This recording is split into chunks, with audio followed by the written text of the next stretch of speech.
جب انسان مر جائے تو کیا باقی رہ جاتا ہے؟ آج ہمارا ٹاپک ہے کہ انسان کے مرنے کے بعد کون سی چیزیں ہیں جو اس کو فائدہ پہنچاتی ہیں۔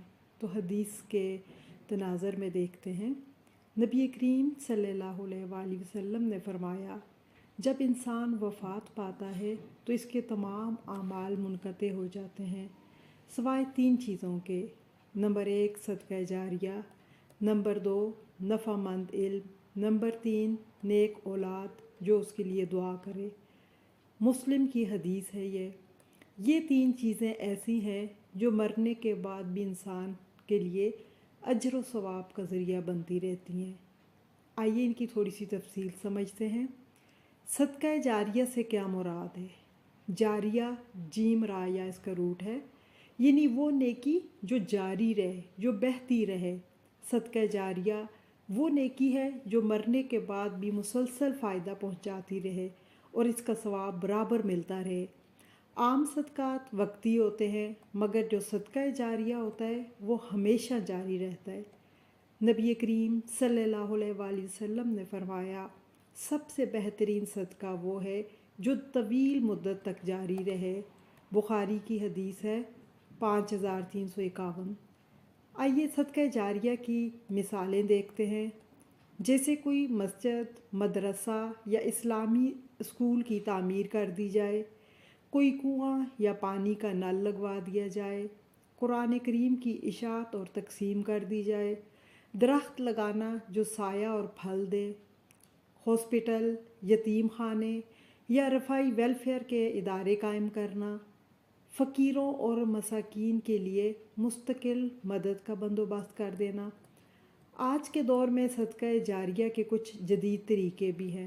چونکہ زمانہ بدل چکا ہے تو آج کے حساب سے اگر آپ صدقہ جاریہ کے لیے کچھ کرنا چاہتے ہیں تو جیسے آن لائن اسلامی تعلیمات کو فروغ دینا، چاہے ویڈیوز کے ذریعے، جہاں ایک طرف لوگ فحاشی کو پھیلا رہے ہیں تو ویڈیوز کے ذریعے، بلاگز کے ذریعے، کورسز کے ذریعے، یا ضرورت مند طلباء کے لیے اسکالرشپ کا اہتمام کرنا، غریبوں کے لیے پائیدار روزگار کے مواقع فراہم کرنا تاکہ وہ لوگوں کے آگے ہاتھ پھیلانے کے بجائے خود اس قابل ہو سکیں کہ وہ عزت سے اپنی روٹی روزی کما سکیں۔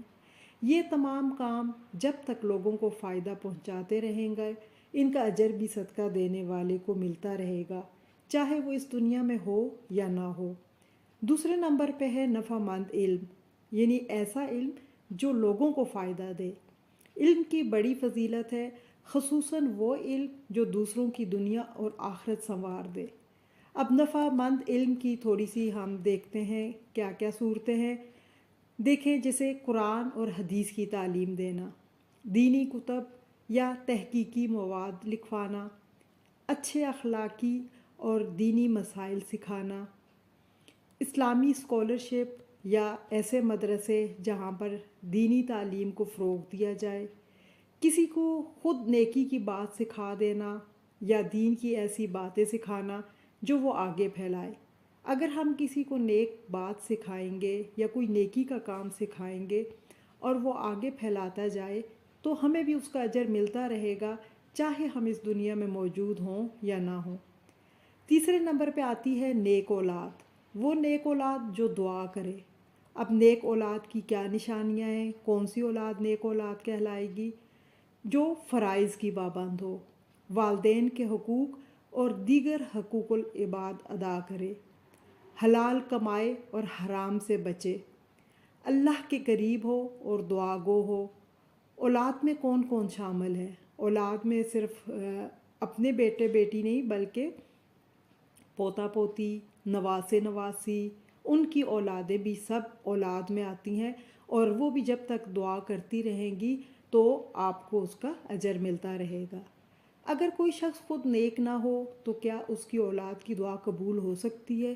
جی ہاں، اگر اولاد نیک ہے اور وہ خلوص دل سے دعا کرتی ہے تو اللہ تعالیٰ اسے ضرور قبول کرتا ہے۔ یہی وجہ ہے کہ نیک لوگوں سے تعلق رکھنا بھی نفع مند ہوتا ہے، کیونکہ ان کی دعائیں قبول ہوتی ہیں۔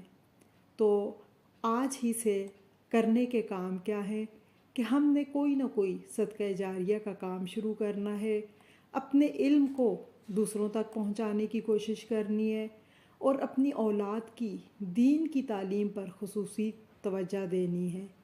یہ چیزیں کیونکہ ایسی ہیں جو مرنے کے بعد بھی ہمیں فائدہ دیتی ہیں، اور ایک مسلمان کو خاص کر کے یہ سوچنا چاہیے کہ وہ کام کرے جو اسے آخرت میں بھی فائدہ دے، کیونکہ یہ دنیا تو چھوڑ کے چلے جانا ہے، باقی کام آنے والی چیزیں تو یہی ہیں۔